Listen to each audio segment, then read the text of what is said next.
This is the lecture for Wednesday, June 1st, 2022 for Ancient and Medieval History. And we've just seen some extensive clips from the movie Mongol about the young Temujin and his rise to power.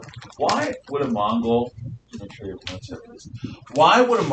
afraid of the thunder and the lightning? Because of, like, their gods, maybe? Well, Tengri is the god of the sky, and he's a very powerful god, but there's a, yeah? They also live in, like, not cities, they live in, like, little tents, so thunder and lightning can easily burn down one of their tents. Now that's true. Mongolia is kind of flat. I mean, you saw some rolling hills, that's the steppes, but it's basically kind of flat. What does lightning tend to strike? The highest thing. Right. So if you're riding a horse holding a sword in the air, you're basically like on a golf course on a hilltop holding a golf club in the air.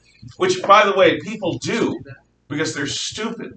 You wouldn't believe how many people get hurt or killed on golf courses every year from lightning. I don't play golf. The idea of hitting a tiny ball into a tinier hole has never appealed to me. Nor has skiing. The thought of falling down a mountain with two sticks on my legs just doesn't do it for me. But when you hear thunder, you should take precautions because the storm doesn't have to be directly overhead. You go zzz, and the lightning can strike you. If you can hear the thunder, you're in range. So when Temujin rode up to the enemy army on his horse, not cowering, getting low, and drew his sword and stood there, that made an impression. Because in Mongolia, you're basically in the big open, and you try to get as low to the ground as possible. And he was doing the opposite of that, and you heard his answer at the end. Why weren't you afraid? Because when he was exiled, he had nowhere to go. And if Tengri had wanted him dead, this is a fatalistic attitude, which is a typical warrior attitude, I guess. If Tengri had wanted him dead, Tengri could have killed him at any time. But he didn't. So maybe Tengri doesn't want him dead. Maybe Tengri is an ally. And in the movie, at least, the storm made it possible for Temujin to achieve victory. What is the stupidest thing that we saw in those clips? Stupid, silly, unlikely, unrealistic. Yeah? Him letting the guy go. He was unpredictable. So actually, politically, that's pretty unlikely. But does anyone have another guess? Something you saw? Yes. But the fight scenes seemed kind of silly, like the swords were cutting really shallow. Yeah. I can understand some of the fight scenes. I like some of the fight scenes, which is why I showed it. But the scene in particular with the Suicide Squad of horsemen who go, and they're holding the reins, and they've got their swords like this, and they just happen to ride at the perfect distance away from enemies on both sides, and slice and slice and slice and slice and slice and slice. No, that's maybe a Suicide Squad would do that, but it just doesn't seem realistic to me. No, that isn't the way you actually fight. And you'll notice most of them did, in fact, get killed, so maybe they were a Suicide Squad. But in terms of using cleverness, clever tactics, the Mongols were it. They had numbers, they had fearsome soldiers, but they were also very clever in battle. And so it was rare for them to lose. Anywho, so the Mongols conquered China, and after they also conquer India and the eastern third to two-thirds of the Islamic world. They destroy the empire of the Khwarizm Shah. It never really rebounds. They invade northern India. They invade Iran. And they invade the Abbasid Caliphate and take Baghdad.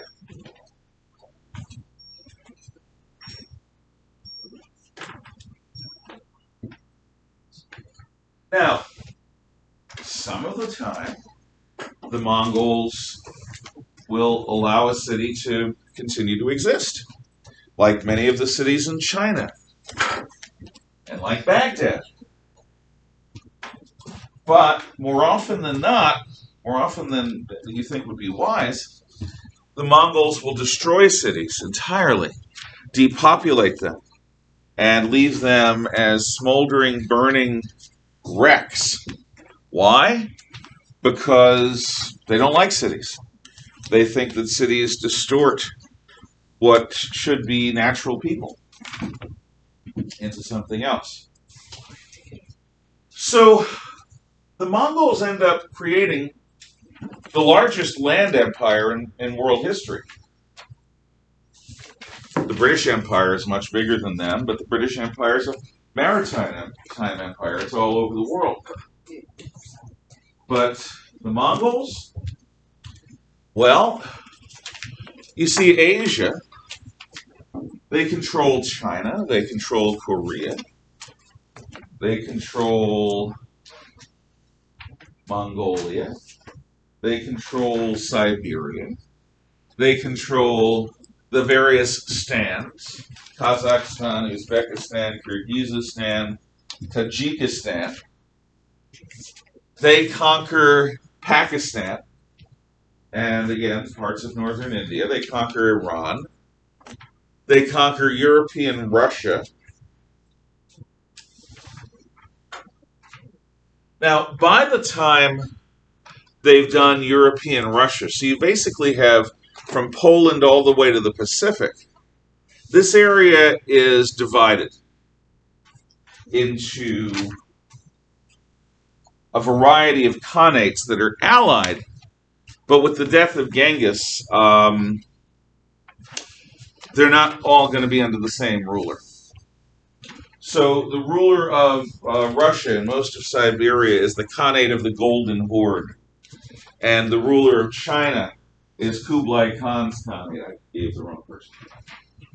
Yes, of course it is.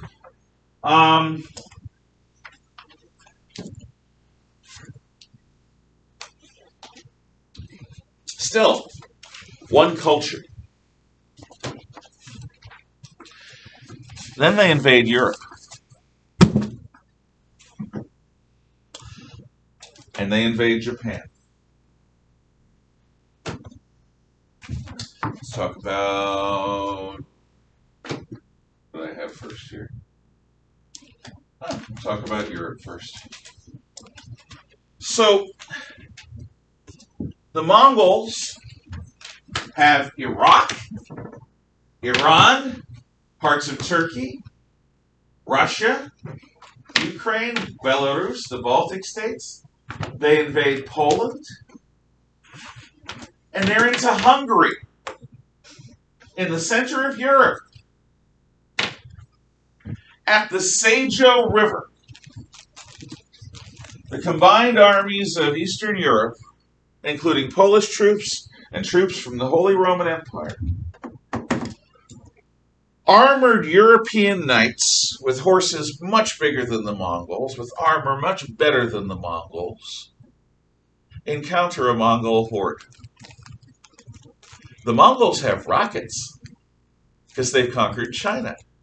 Gunpowder rockets. Gunpowder weapons. First time Europeans see gunpowder is in the hands of their Mongol enemies.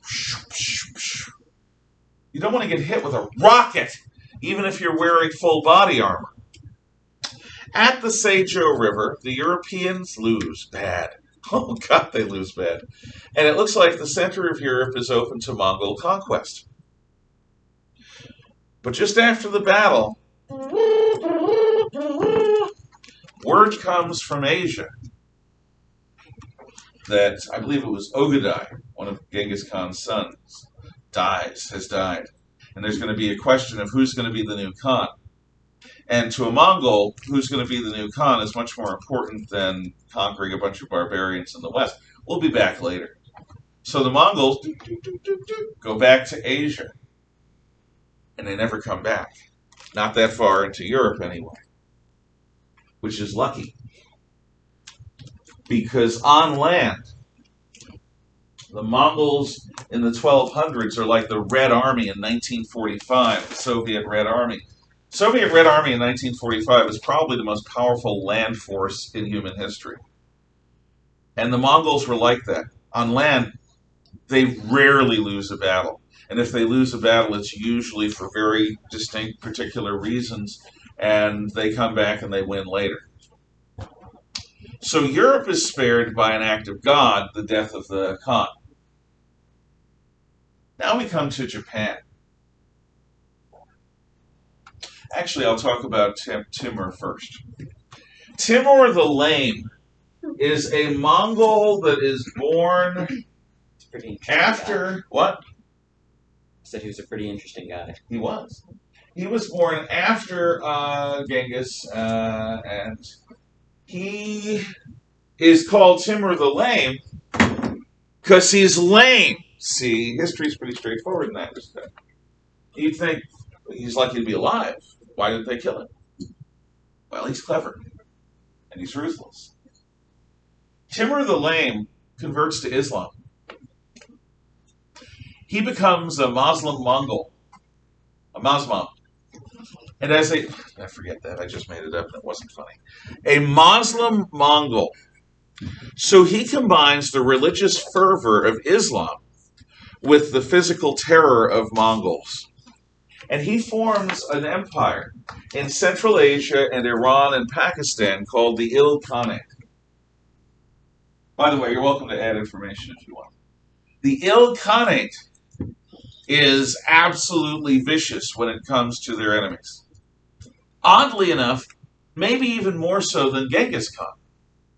And the Ilkhanate is famous for wiping out the cities of its enemies more frequently than even the regular Mongols do. Tamerlane is how he is known in English. And Tamerlane is one of the great military leaders of history. Despite the fact of his physical infirmity, he was sharp. Anything to add? Just going over the basics. Okay. I guess I'll leave Japan for tomorrow. We're set. No, I can do one more thing.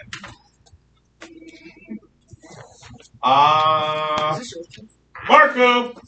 Hello. The power of a child's pool game. I did that in Walmart. I got kicked out because I was streaming it. My mom started, Rightly so. my mom started a big Marco I Polo don't think game in it a black was sheep before. once looking for it. My wife and I just go, boop! Actually, it works. We did one in coordinates. Yeah, that's what it was. It's a good way to find people. It can become irritating. I went to a haunted house and they kept saying Marco, and if you said Polo, they would hit you with the hammer. Like a real hammer? No, like a big inflatable. No. Like, Yes, of course. No, a real hammer. She's lucky to be Maybe it's alive. like one of those You have ones to- like where you sign in like a. You sign It a is, waiver. you sign a and waiver. say, I can kill you if I They're want. Exactly. They're Exactly. like, we're gonna. I'm put you going to something actually up. leave Marco Polo until tomorrow also. So we're set. Yeah. Just had to make reference. Darn it, I- Thank you. Come again.